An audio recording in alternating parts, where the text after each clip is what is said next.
Bonjour à tous. Bonjour. Je crois que nous avons une petite chanson que Arnaud va nous chanter. Ah, avec grand plaisir. Alors On est en Ligue 1. t'as 15 secondes et je veux plus d'entrain s'il te plaît. Plus d'entrain. On est en Ligue 1. On est en Ligue 1. Ah, ça fait du bien. Ces quatre mots font un bien fou depuis hier soir. Vous ne pouvez pas imaginer comment. Ouais, alors après il y a il y a des personnes qui vont pas être contentes parce qu'elle s'obtient à l'extérieur et non pas à domicile. C'est ça. Mais bon, Mais nous, on va mettre tout de suite fin à ce débat. On va pas bouder notre plaisir loin de là, hein. et nous évidemment on emmerde ces personnes. Euh, Exactement. Voilà. Donc effectivement, victoire à l'arraché sur le score de 2 buts 1, donc à l'extérieur, face au Red Star. Donc on va À parler la un peu. 90e minute de jeu. C'est ça, On aura le extraordinaire. temps d'en reparler après, mais C'est ça. Donc match à l'extérieur, donc on remporte 2 buts à 1. Les buteurs de la rencontre, on a tout d'abord eu droit à un penalty. Certains vont dire ah encore une fois pour la 50e fois, mais bon ça c'est un autre débat. c'est un autre débat encore une fois. C'est Ouais. un autre débat. Donc penalty transformé par Diallo à la 21e. Égalisation. Et là on a eu tous, on s'est dit ah c'est reparti. Égalisation de Camara pour son premier Juste match. avant la mi-temps. C'est ça, pour son premier match professionnel avec le Red Star, égalisation à la 45e, juste avant la mi-temps, donc, effectivement. C'est ça.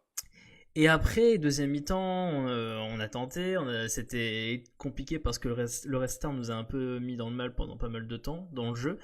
Mais, Mhm. mais arrive donc un corner sur le côté droit du Red Star.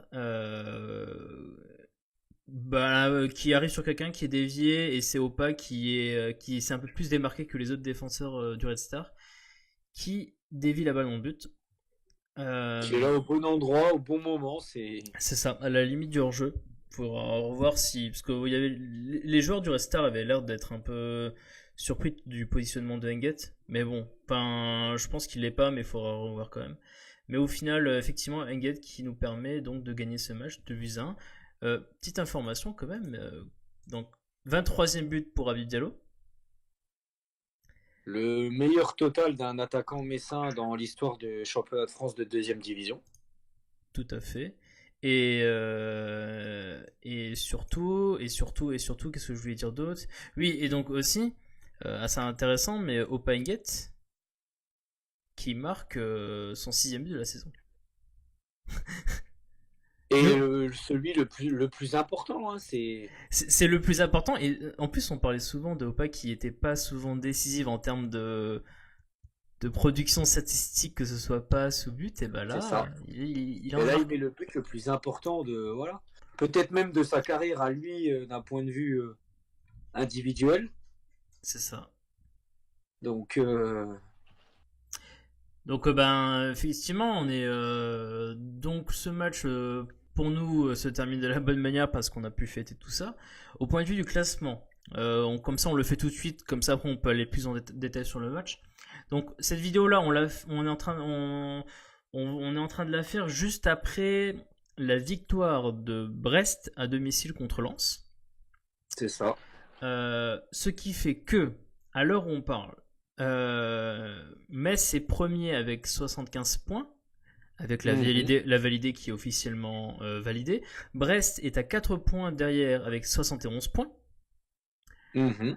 Compte tenu des autres résultats d'hier, notamment la victoire de 3 permet donc aux Troyens de monter d'être toujours troisième avec 64 points et donc d'avoir temporairement, parce qu'il reste encore un match dans cette journée, dans cette 35e journée, pour l'instant 3 à 7 points d'avance sur le quatrième. C'est ça. Sur Lorient qui joue lundi. C'est ça. Et donc Lorient qui a 57 points. Ensuite, cinquième, le PFC, le Paris FC, pardon, 56 points. Lens qui a perdu aujourd'hui, donc le 27, a perdu contre Brest, se retrouve avec 54 points. et donc après il y a Le Havre-Orléans, mais bon c'était les 6 premiers qui nous intéressaient beaucoup sur cette journée. Et donc effectivement notre équipe Messine qui valide enfin la montée. Sur le match, on peut peut-être un peu en parler, même si on va aussi parler de ce qu'il y a autour de ce résultat, mais surtout du match en lui-même. Qu'est-ce que tu en as pensé? Est-ce qu'on est... Voilà. Qu'est-ce que tu en as pensé, simplement? Je vais pas aller plus loin. Euh, on va dire que c'était un peu le même. Ça m'a fait penser un peu au scénario qu'on a eu mardi contre Grenoble. C'est-à-dire qu'on ouvre le score assez rapidement dans les 20 premières minutes. Et puis après, on a je sais pas si c'est inconsciemment qu'on pense que c'est déjà fait, donc on dort un petit peu, on fait plus les efforts qu'il faut, et le Red Star nous a quand même vachement malmené pendant une bonne vingtaine de minutes là, jusqu'à la mi-temps, à partir du moment où Diallo marque, et c'est en toute logique qu'ils égalisent.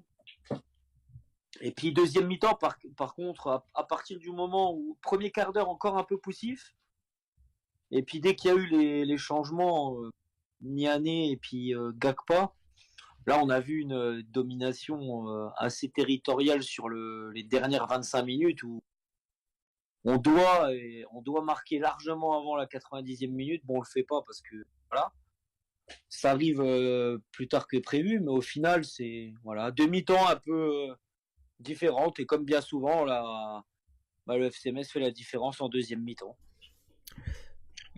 Parce que Un peu le résumé de notre saison, quoi.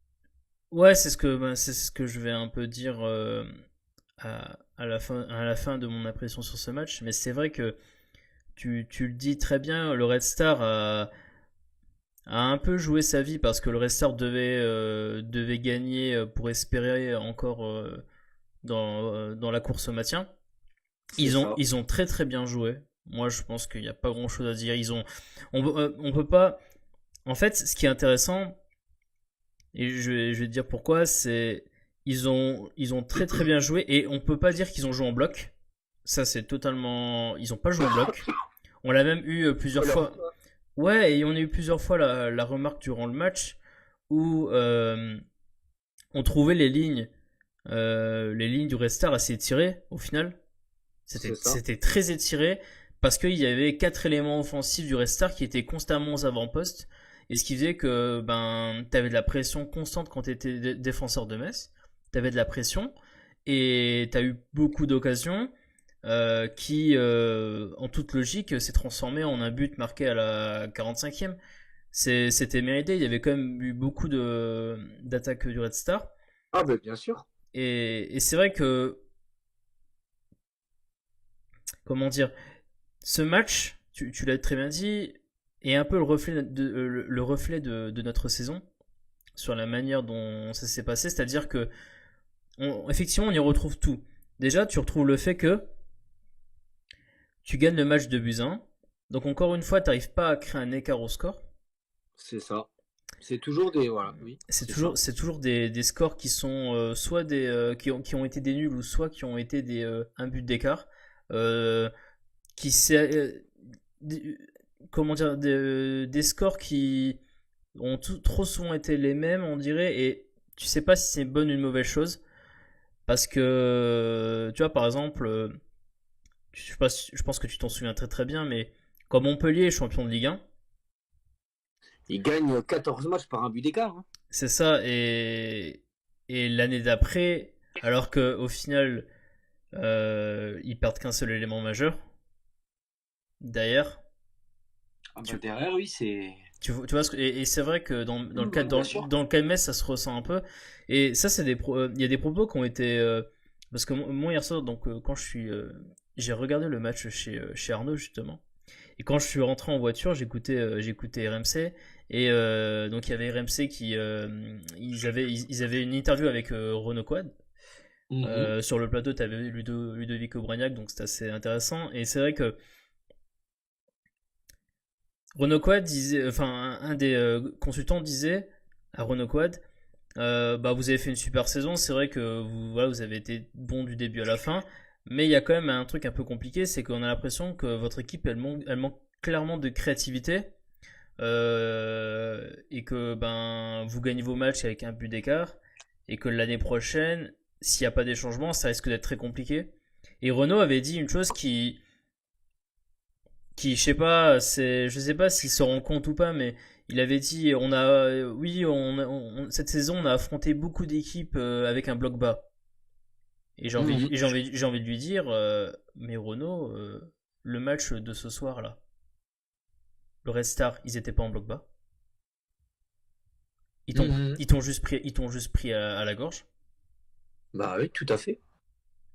Donc tu vois, si tu as des joueurs qui eux-mêmes se rendent pas compte que non, à un moment donné, quand tu c'est pas parce que l'adversaire est en bloc bas en face de toi que t'arrives pas à te créer des occasions, tu vois. Donc voilà, donc c'est juste pour la petite histoire parce que c'était assez marrant qu'il dit ça quand tu regardes tu dis mais attends, il a joué un match il y a une demi-heure de cela où entre guillemets l'équipe d'en face leur a pris à la gorge et a pas joué bas. Bon, je trouvais ça un peu bizarre quand même. Mais je sais pas si ouais, je sais pas trop comment ça va. Je sais pas. Après, C'est après, compliqué. Je sais pas quoi de dire. oui, non, mais À après, part le fait que, à part le fait que, comme tu l'as dit, c'est un peu à l'image de notre saison, quoi. c'est ça. Après, bon, en Ligue 1, ça sera différent. On aura ça. Pour l'instant, on n'en est pas là. Euh, Tout à fait. Comme tu dis, on n'est pas encore en Ligue 1. Je pense que et Renaud Coad l'a très bien dit, hein. Il a dit, il y a le travail du mercato qui va rentrer en jeu. Ça va encore changer pas mal de choses, hein, pas seulement qu'au niveau des joueurs, hein. Le mercato aussi sur les entraîneurs, il a aussi voilà une question intéressante. Mais donc voilà, nous on est en Ligue 1, c'est le principal. voilà, on va pas Euh, bouder notre plaisir. c'est ça. On va pas bouder notre plaisir. Donc, C'est l'objectif est atteint. C'est le principal.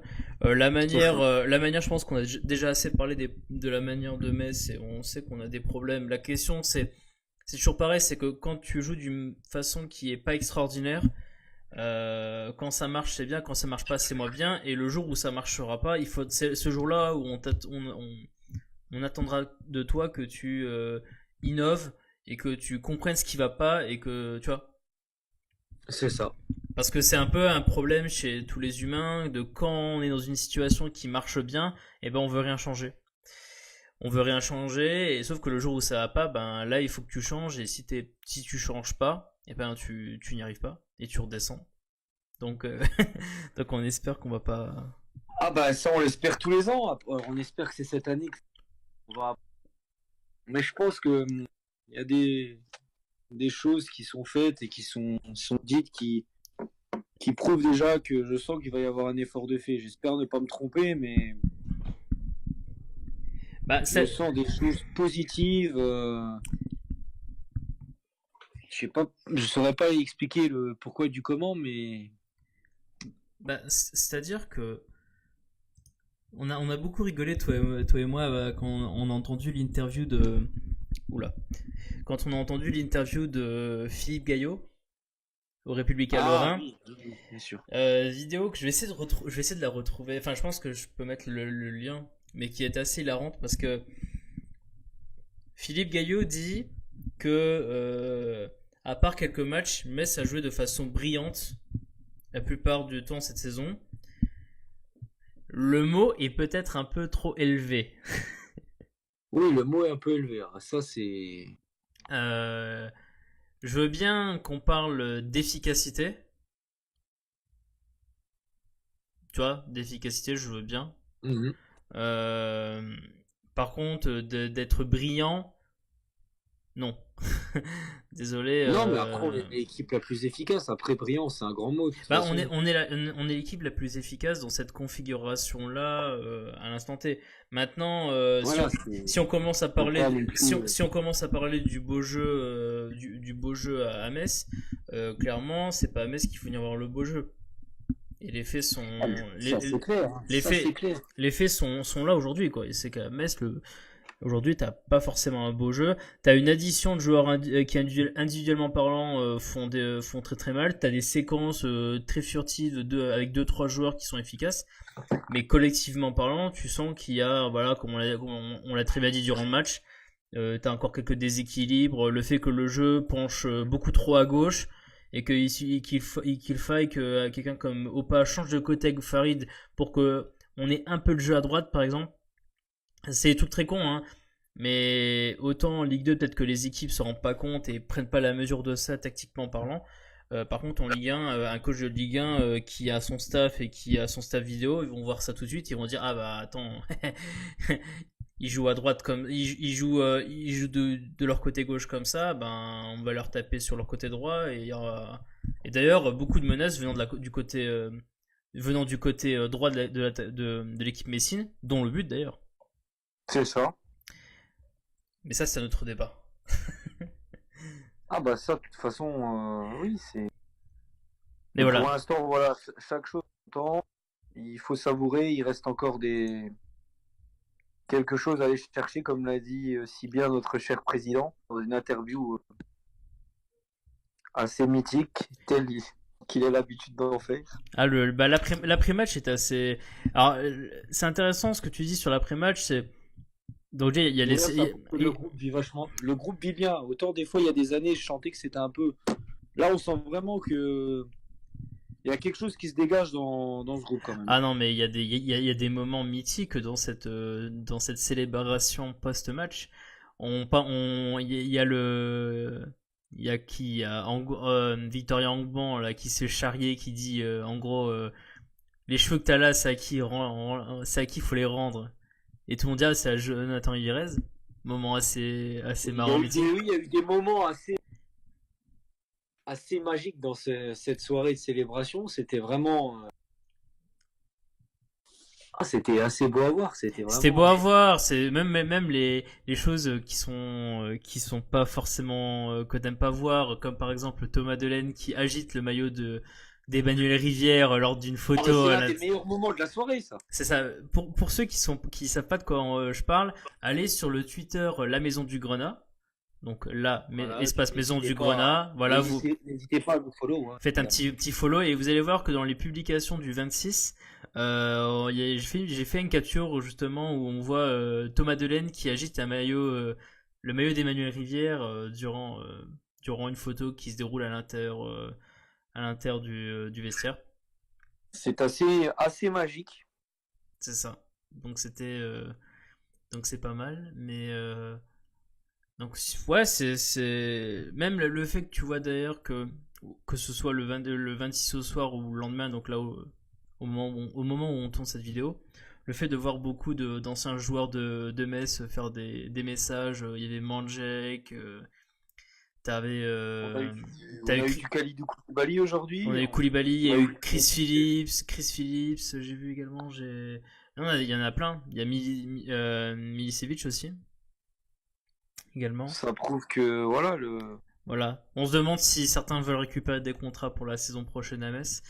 Voilà. Une petite blague donc, on, petite on blague à part. pourra, mais ouais, c'est. Non, mais ça fait Il y en plaisir. a, on pourrait se poser la question. Non, mais la plupart non. Il n'y aura pas de questions à se poser. Mais c'est vrai que Non, voilà, c'est un petit. c'est vrai que ça fait C'est plaisir. assez rigolo de voir ça, quoi. Ouais, ça fait plaisir de voir des gens des anciens joueurs qui ont une bonne expérience à Metz et qui au final expriment leur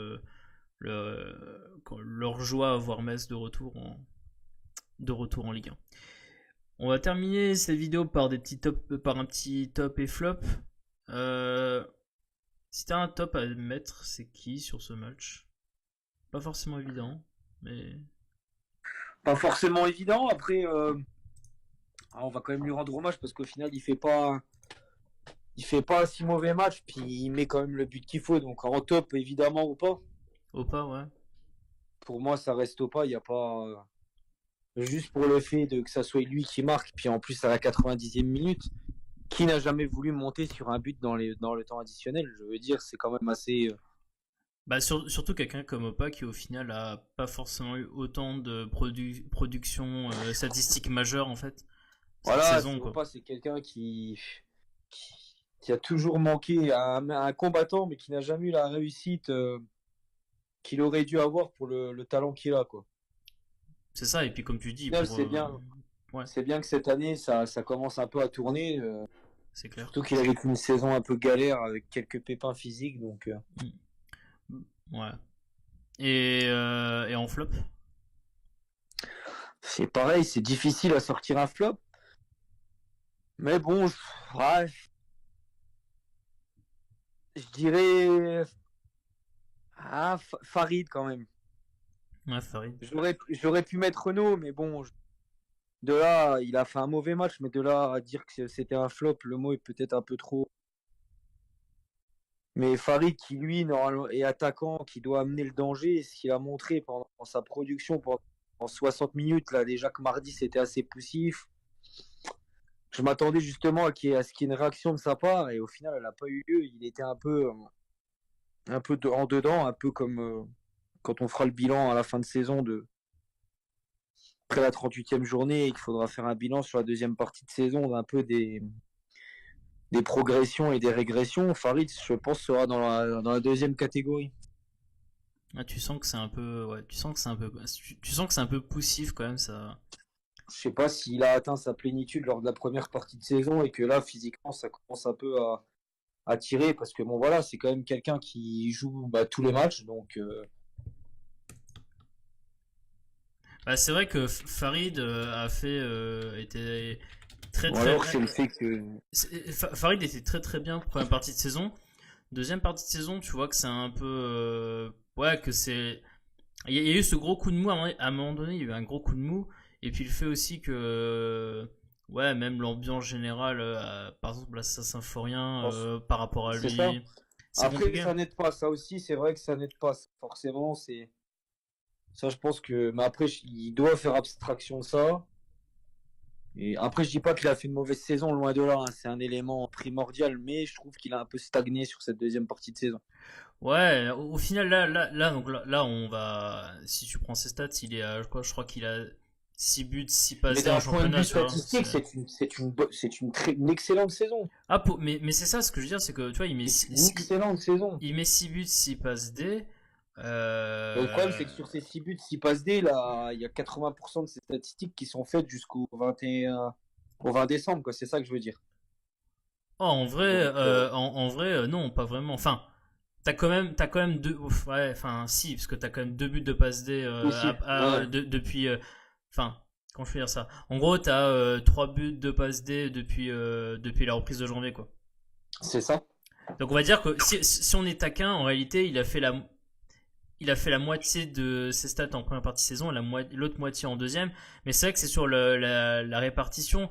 Et au final, même si on trouve qu'il était très très bon dans son jeu, statistiquement parlant, Farid n'a pas non. La première partie de saison, au début, il était extraordinaire. Et puis il y a aussi un petit creux quand même, hein, au niveau. Notamment lors du. Tu t'en souviens, la défaite à l'extérieur au Paris FC. Et puis derrière la défaite à domicile contre le Havre.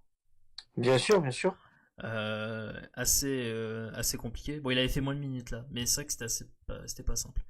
Et donc moi, Après, quand on pense à cette série, on a quand même perdu, en fait, c'est simple, on a perdu 4 matchs cette saison, donc ça veut dire qu'on a perdu la moitié de nos matchs, on l'aura perdu sur une semaine de temps, en fait. Du samedi au samedi de hmm, la première semaine de septembre. Ce qui prouve quand même la régularité quand on va faire le bilan à la 38e journée. Quand on va voir les chiffres et les stats, ça va quand même faire mal à la tête, peu hmm. importe ce que pensent les gens sur la manière ou pas.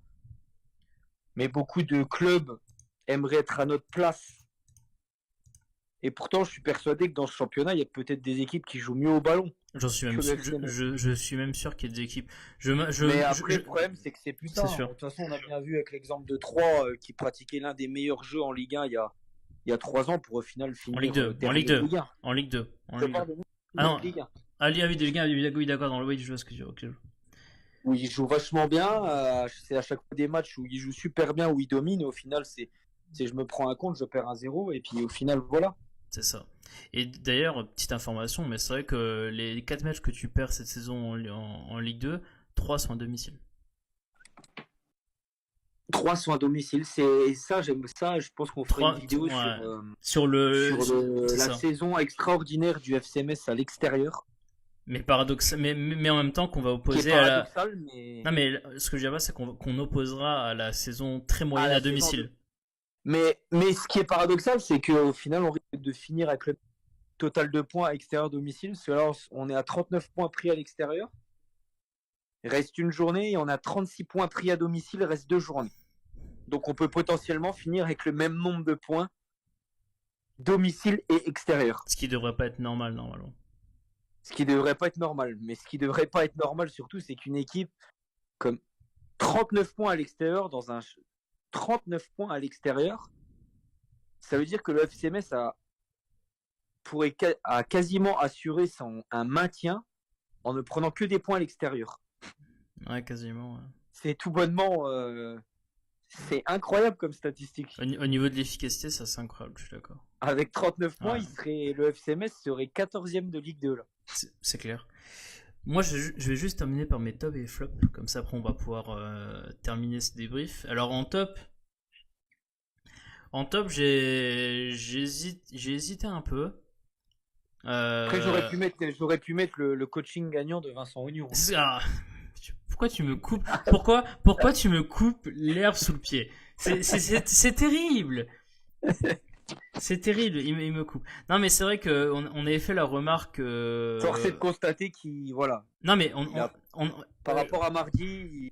Non, mais c'est ça. C'est en parler. Mais voilà. Ouais, c'est vrai que par rapport à. Donc, le mardi, il y avait le match contre. Le match contre non, contre Grenoble, pardon. Contre Grenoble, à domicile.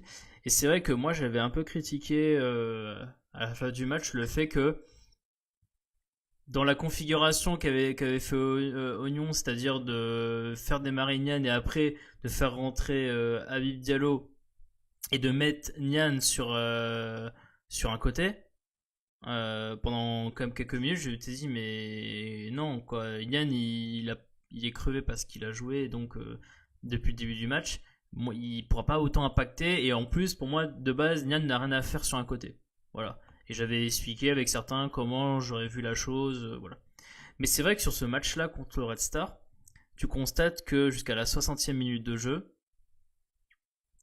on va dire que t'as un problème dans la circulation de ton ballon. Et paradoxalement, ton milieu de terrain que tu avais, donc c'est-à-dire Angban, Victoria Angban, Renaud Coad et Fofana, normalement, c'est un milieu de terrain qui est censé récupérer beaucoup de ballons. Et là, tu récupérais pas beaucoup de ballons, justement, parce que le Red Star avait beaucoup d'occasions dangereuses. Et ce qui fait que tu avais un peu sacrifié ta circulation de balles pour de l'impact physique et de l'impact en récupération de balles. Ça n'a pas apporté ses fruits.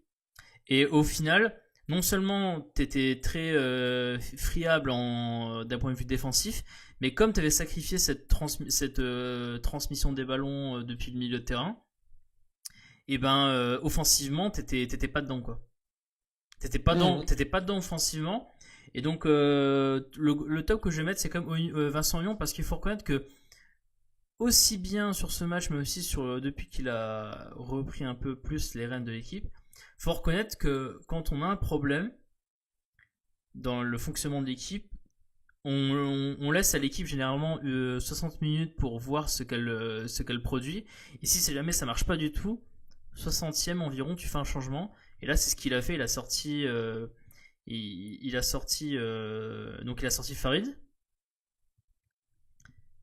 C'est bien ça. Il a sorti Farid, il a mis Nian et surtout il a sorti Angban pour mettre Gakpa. Gakpa qui très très bien, d'une très très bonne façon, a joué cette distribution des ballons quoi vers les attaquants de devant. Voilà. Parce que tu avais aussi bien déjà le fait que Quad malheureusement le fait pas assez bien.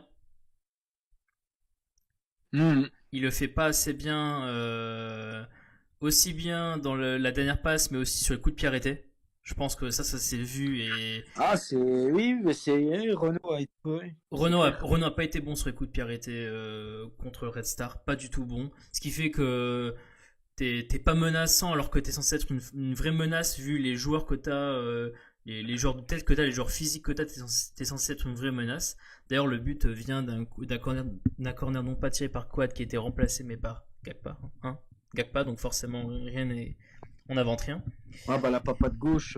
Voilà, donc ce qui fait que non, le top coaching d'Oignon qui a pas attendu avant de faire les changements, qui a fait les bons changements et qui a aussi bien lui que tout le staff apprennent de leurs erreurs et voilà, tu peux te tromper mais il faut pas prendre non plus trop de temps à rectifier ton erreur. Donc ça c'était bien. Et alors en flop. Difficile d'en sortir, mais bon, après. Attends, en flop, je vais quand même dire quelqu'un. Faut que je le dise. Attends. Si je suis vache, je dirais Farid pour son absence d'impact. Pas pour son mauvais match, mais pour son absence d'impact dans le jeu. Donc ça, c'est que si je suis pas. C'est compliqué. Il y a quand même. John Boy a pas été ouf en première mi-temps quand même. Mais après de là, ce qui soit un flop. Mais en fait, comme tu dis, il n'y a pas vraiment de flop, mais il y a plus des sous-performances. C'est pas des flops, c'est des sous-performances. Et dedans, je mettrais en sous-performance, ouais, je mettrais Farid, Boulaya et John Boy. Et John Boy, je le mets en sous-performance parce que déjà le match contre Grenoble, t'es un peu compliqué. Et surtout même le match Ajaccio, t'as 2-3 fois en deuxième mi-temps, tu mènes que 1-0. Voilà. Donc c'est de la sous-performance, c'est pas de la contre-performance, mais c'est de la sous-performance. Voilà. Ah bah ça oui, c'est clair. Donc je pense qu'on a fait le tour. Oula, une demi-heure de vidéo, on a fait le tour. Donc, voilà, donc merci à tous. On se retrouvera normalement pour le prochain débrief de match, donc match de Metz-Valenciennes. Bien sûr, où nous y serons évidemment. Où nous y serons. Hein. Donc, pour information, si jamais vous voulez nous voir, ça arrive. Hein. Non, mais ça peut arriver. Non, on est en tribune ouest basse, à gauche de la. Voilà, secteur D. Vous pouvez nous envoyer un petit message, on y sera. Vous envoyez un petit MP sur Twitter par exemple et il n'y a pas de problème. Mais sinon. Non, sinon, donc, Metz-Valenciennes, donc, il y aura la date. Oui, c'est vendredi prochain, de toute façon. C'est ça. Oui. C'est vrai que maintenant, tous les matchs se déroulent vont se dérouler en même temps, c'est ça? Sauf la journée 36. Sinon... Ouais, sauf la journée 36. Donc. Très bien, très bien. Bon, bah alors, nous, on a fait le tour. Merci à tous. Merci à tous, merci de nous avoir écoutés. Et à la prochaine. Et à la prochaine.